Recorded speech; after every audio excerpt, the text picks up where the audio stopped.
میں نے اکثر غریب بچوں کو اور محنتی بچوں کو ادھر نکلتے ہوئے دیکھا ہے. دیکھو عشق کرو اپنے مقصد کے ساتھ. پھر بتا رہا ہوں جس مقصد کے لیے آئے ہو لو اٹ. اگر تم نے اسے عشق شروع کیا نا, خدا کی قسم تمہیں کسی اور چیز میں دل نہیں لگے گا. تمہیں پٹے پرانے کپڑوں میں تم آؤ.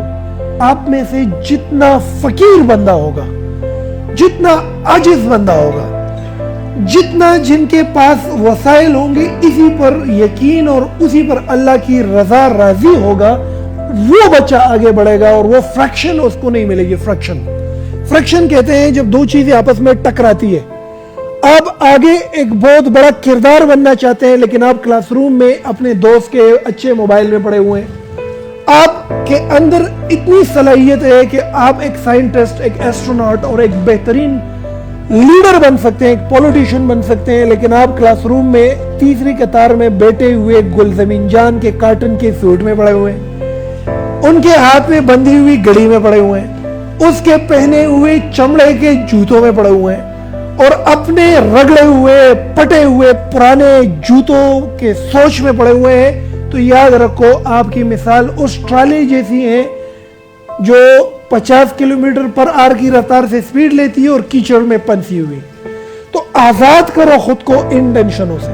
اگر یہ ٹینشنیں ہوگی, اور یہ زیادہ تر سکول لائف میں ہم ان چیزوں, ان تجربات سے گزرتے ہیں کیونکہ ہماری عمریں کم ہوتی ہیں, کالج اور یونیورسٹی لائف میں ان چیزوں سے گزرتے ہیں. جو بچہ اس انفیریورٹی اور سپریورٹی بھی ایک تباہی ہے. یاد رکھو, ایک تو بیچارہ بینچ میں بیٹھا ہوا بچہ جو ہے, یہ بینچ پر یہ 4 بچے بیٹھے ہوئے ہیں, ایک تو انفیریورٹی میں ہے, احساس کمتری میں ہے کہ میرے پاس کیوں نہیں ہے یار, وہ پیچھے پیچھے بینچ میں بیٹھا ہوا ہے. ایک اس میں سپریورٹی میں ہے. یہ سپریورٹی بھی تباہی ہے. سپریورٹی میں اس طرح ہے کہ بھائی ماں جوڑم خواہ چولے ماں سر موبائل خرے ماں کور کی گاڑے مشتا, ہاں جی وہ بہتر ہے ٹول نخیم دل خواب خیالے کی.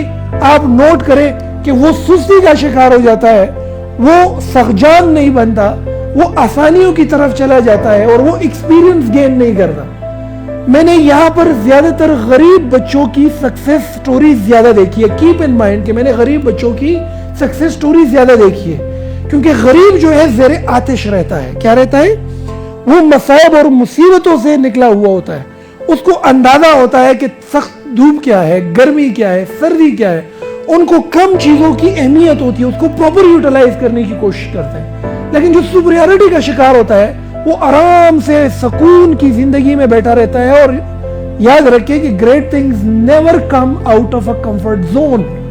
جو کمفرٹ زون ہے وہاں سے کبھی بھی تخلیق نہیں نکلتی, کئی نئی چیز کبھی آسانیوں سے نہیں نکل کر آتی. اس کے لیے you have to go through iron and blood.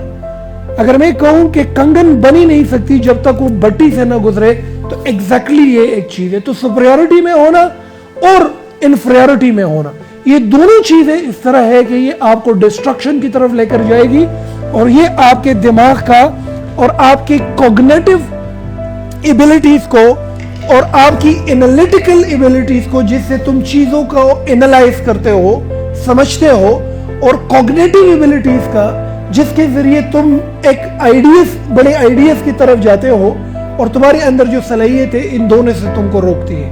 تو never ever go to the inferiority and never ever go into the superiority. Live within the superiority and inferiority. جو تمہارے پاس ہے اس پر استقامت اختیار کرو, اس پر اللہ کا شکر ادا کرو,